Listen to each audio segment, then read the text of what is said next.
went so good. You got offered the job?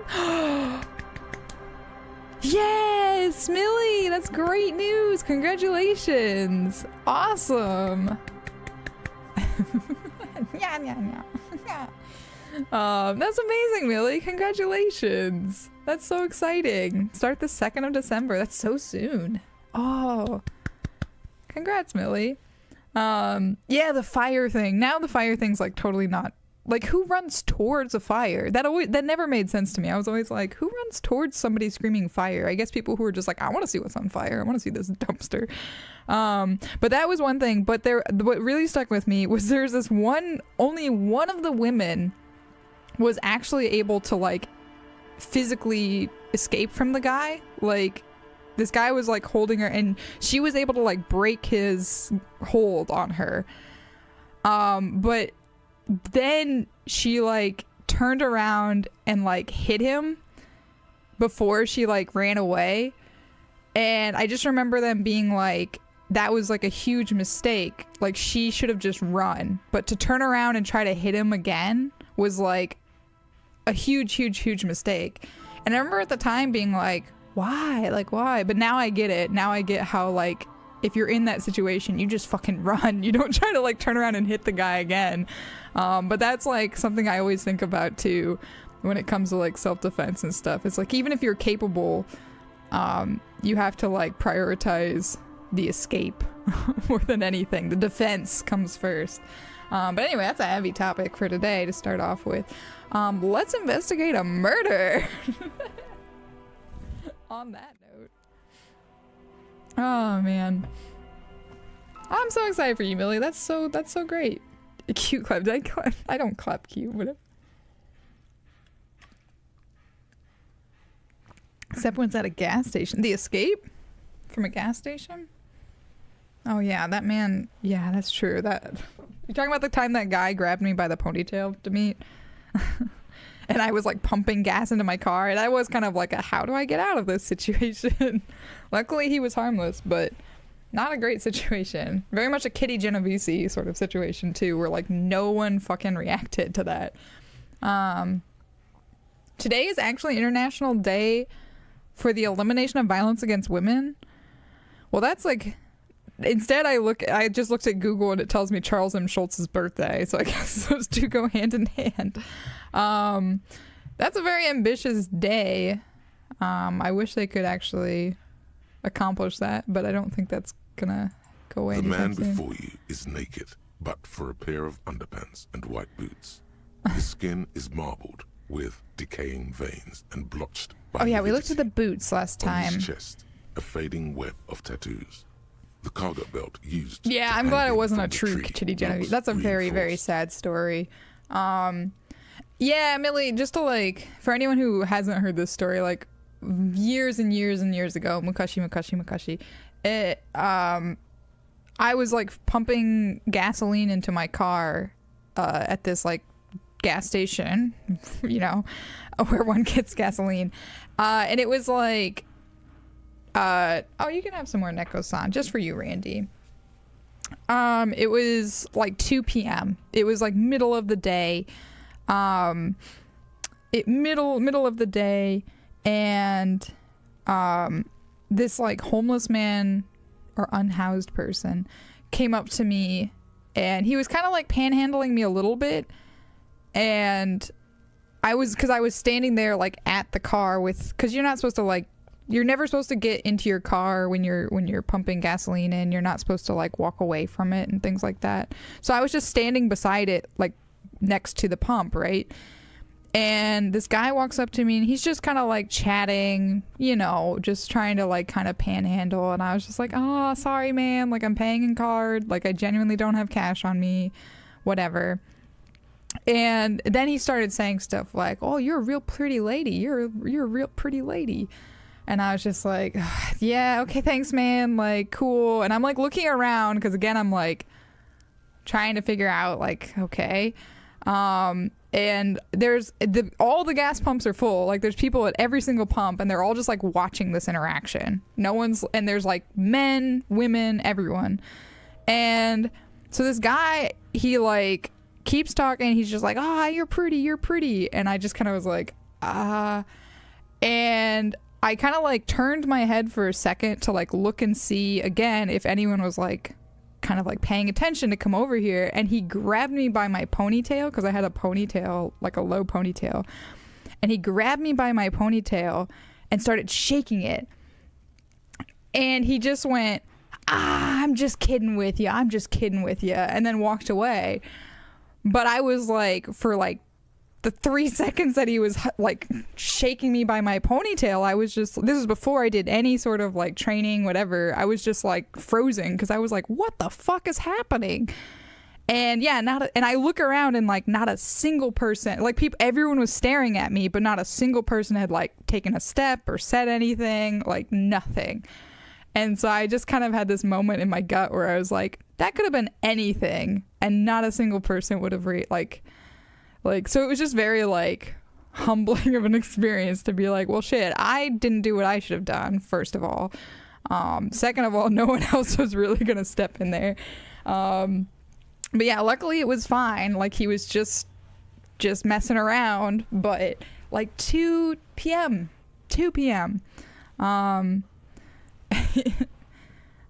Yeah, if you guys want to know about Kitty Genovese, look it up, but it's not great. There were some people who like kind of tried to help, but it was still a very like not a good situation. Thanks. Yeah. How dare they touch my video? How dare they touch me? But I think that's part of like what gives me that instinctual reaction now when I feel somebody who's like threatening my space, like on the train. That guy is like, because I've had situations like that where, because I kind of like didn't really like take a defensive stance, this man like just basically grabbed me by my ponytail, because he kept getting closer and closer, and I had like the gas pump between us, so I thought like the like hose and stuff, I thought that would be fine, but he still was able to like reach over and grab me. So I think that's like, in my defense, why I sometimes have this sort of like a bit more like defensive stance about these sorts of things. So yeah, long story short, if you try to push me on a train, I will push you back. Yeah, we have to learn a defensive stance. That's how it goes. But thank you for but yeah, Kitty Genovese is like a very interesting story about like, what do you call it? I won't push you, I be hating. I won't push you. But thank you, I be hating. How are you doing today? We're having very heavy talks right up this front. I'm so sorry, everyone.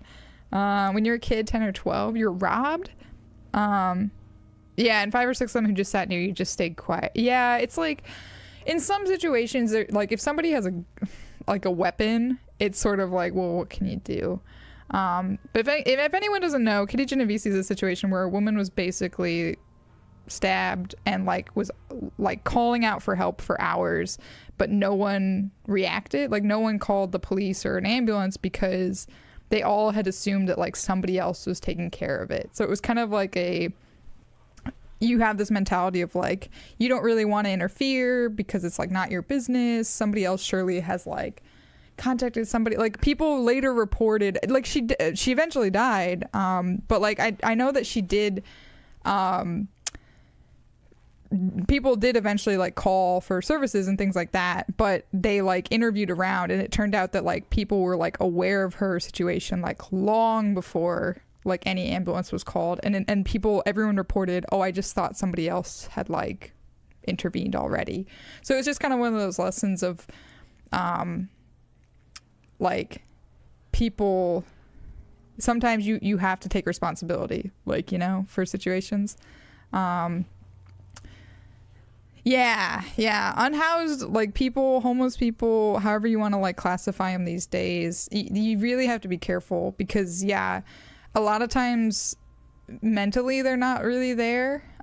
So like, whether it's due to drugs or like illness, so you have to be careful. But yeah, the group mentality of like, there's so many people, somebody else will do it.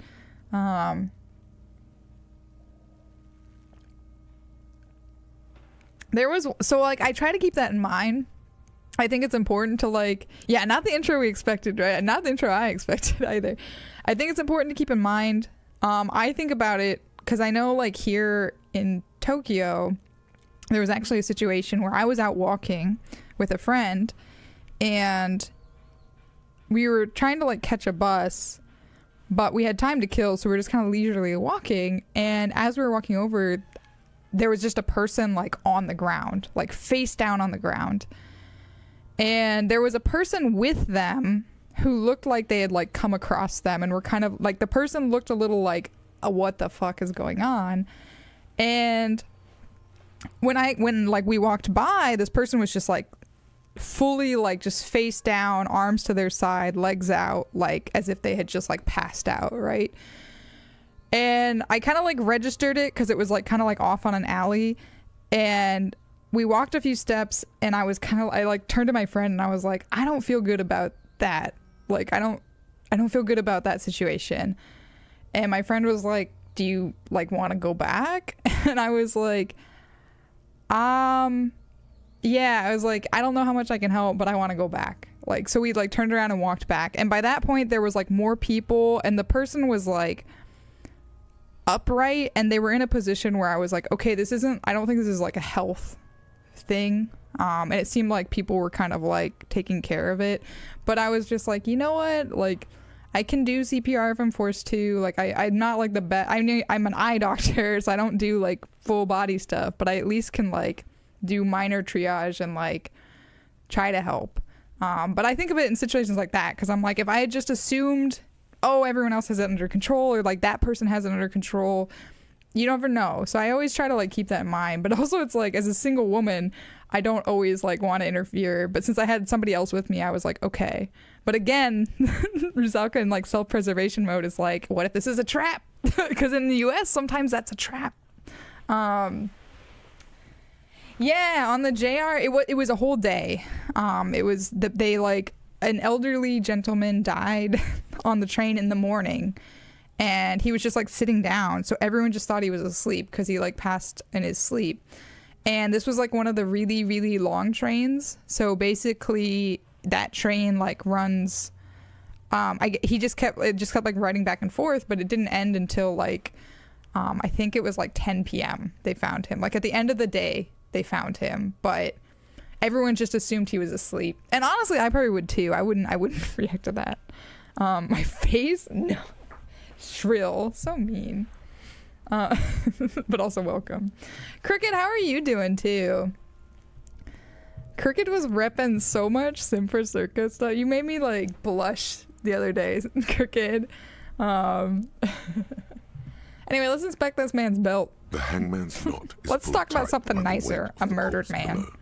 Yellow, hard-edged polyester cuts into his neck. Above, a sliding buckle ties the belt to the branch. That was the goal? Your goal was to make me blush? Ugh, you're so mean, Cricket. Doesn't take much, unfortunately, but I was like full. I like couldn't even type because I was just like, wow. I can't take these compliments. This is a steel-reinforced cargo lashing belt, big brother of the regular cargo belt. It's used for tying cargo under 6-rotor airships. I look like the prime suspect on the Orient Express. Me, right now?